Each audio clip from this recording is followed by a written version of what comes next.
जय श्री राधे।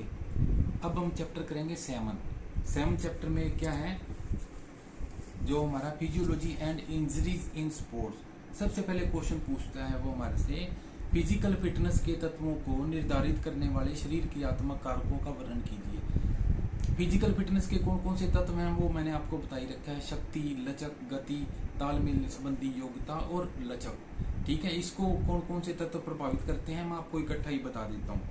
सबसे पहले शरीर का भार, जिस व्यक्ति का शरीर का भार अधिक होगा उसमें शक्ति भी अधिक होगी। ठीक है, और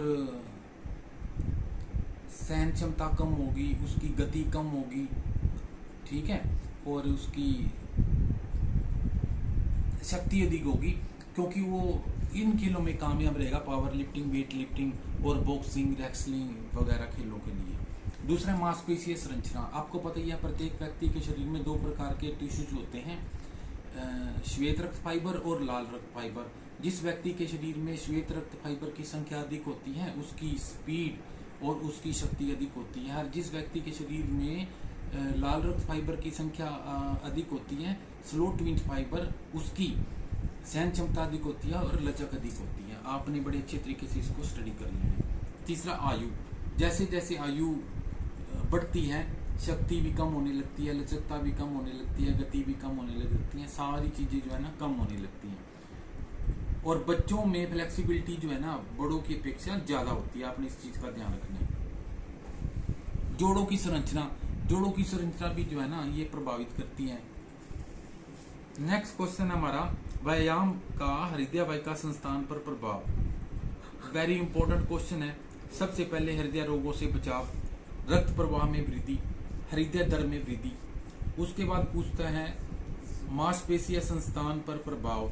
मांसपेशियां सुंदर और मजबूत बनती हैं, मांसपेशियों की कोशिकाओं में वृद्धि होती है, सुंदर शरीर बनता है, मोटापे में कमी होती है। मांसपेशियों में क्या होता है, इससे फैट्स जमा नहीं हो पाता, आकर्षक व्यक्तित्व होता है। ठीक है, ये आप अच्छी तरह से याद कर लेना।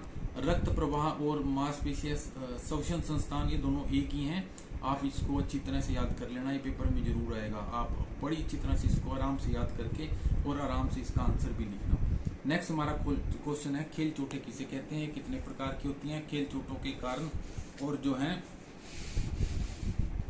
खेल चोटों के कारण ग्रीन स्टिक, इनका वर्णन कीजिए सारों का ही। ठीक है, तो सबसे पहले खेल चोटें बताते हैं आपको। खेलों में चोट का लगना आम बात है, खेलते समय कोई ना कोई दुर्घटना हो जाती है जिससे खिलाड़ी चोटग्रस्त हो जाते हैं, इसे कहते हैं खेलों में चोट लगना। खेलों में चोट लगने के कई कारण हैं। सबसे पहले कारण है खेल का ग्राउंड ठीक ना होना। अगर खेल का ग्राउंड में फिसलन है, उबड़ खाबड़ है तो चोट लगना स्वाभाविक है। सुरक्षात्मक उपकरणों का प्रयोग ना करना। कई बार जो है ना खिलाड़ी बैट, ग्लव्स, पैड, हेलमेट आदि सुरक्षात्मक उपकरणों का प्रयोग नहीं करते, जिससे उनको चोट लग जाती है। खेलने से पहले वार्मिंग अप ना करना, नशीले पदार्थों का सेवन करके खेलों में भाग लेना, खेलों के नियमों की जानकारी ना होना, सही तकनीक का प्रयोग ना करना। ठीक है, तो ये सारे कारण हैं जिनके द्वारा खेलों में चोटें लगती रहती हैं। नेक्स्ट वो पूछता है खेल चोटें कितने प्रकार की होती हैं। खेल चोटें 3 प्रकार की होती हैं। नंबर 1, कोमल ऊतकों की चोटें। कोमल ऊतकों की चोटें मतलब कंट्यूशन, मोच, खिंचाव, खरोच, रगड़, ये सारी चीजें आती हैं। फिर आता है अस्थिभंग। अस्थिभंग कितने प्रकार का, अस्थिभंग का मतलब होता है अस्थि मैंने हड्डी, भंग मैंने टूटना। इसमें होता है सरल अस्थिभंग, जब हड्डी टूट जाती है। विषम अस्थिभंग, जब हड्डी टूट के बाहर निकल आती है। बहुखंड अस्थिभंग, जब हड्डी कई जगह से टूट जाती है। पचड़ी अस्थिभंग, जब हड्डी टूटकर दूसरे अंग को क्षतिग्रस्त कर देती है। ठीक है, कच्चा अस्थिभंग या बच्चों में होता है जो टहनी की तरह जो है ना हड्डी मुड़ जाती है, इसे कहते हैं कच्चा अस्थिभंग। ग्रीन स्टिक फ्रैक्चर, आप इसको याद कर लें, पेपर में आ सकता है। मोच और खिंचाव को प्रबंधन कैसे करेंगे, तो प्राइस है इसकी प्रक्रिया। प्राइस में सबसे पहले क्या आता है, पी मैंने प्रोटेक्शन, प्रोटेक्शन मैंने सुरक्षा। खिलाड़ी को सबसे पहले सुरक्षित स्थान पर पहुंचाएंगे। अगर ग्राउंड में चोट लग जाती है तो आपको पता है ना, कोई फुटबॉल खेल रहा है, हॉकी खेल रहा है, तो और भी ज्यादा चोट लग सकती है। आर मैंने रेस्ट, आराम करना चाहिए। आई मैंने बर्फ की सिकाई करनी चाहिए। सी मैंने कंप्रेशन, दबाव डालना चाहिए, दबाना चाहिए, दबाने से भी आराम मिलता है। ई मैंने एलिवेशन, अगर ज्यादा चोट लगी है, खून बह रहा है तो उसका चोटग्रस्त स्थान को हृदय से ऊपर उठाना चाहिए, इससे ब्लीडिंग बंद हो जाती है। ये था प्राइस।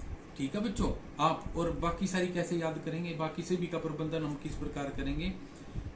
हम अगर सूजन अधिक हो तो बर्फ का प्रयोग जरूर करना चाहिए। अगर चोटग्रस्त स्थान पर रक्त बह रहा है तो रक्त को रोकने का प्रवाह करना चाहिए। अगर हड्डी टूट जाती है तो हड्डी को खुद जोड़ने का प्रयास नहीं करना चाहिए। नेक्स्ट, जो चोट लगी है उस स्थान को स्थिर कर देना चाहिए। अगर दर्द अधिक हो रहा हो तो दर्द निवारक दवा दे देनी चाहिए। अगर समस्या गंभीर लगती हो तो तुरंत उसको अस्थि विशेषज्ञ के पास ले जाना चाहिए। ये हैं, ये सारी जो है ना जितनी भी प्रकार की चोटें हैं सब में काम करेगी। ठीक है बच्चों, हैव ए ग्रेट डे।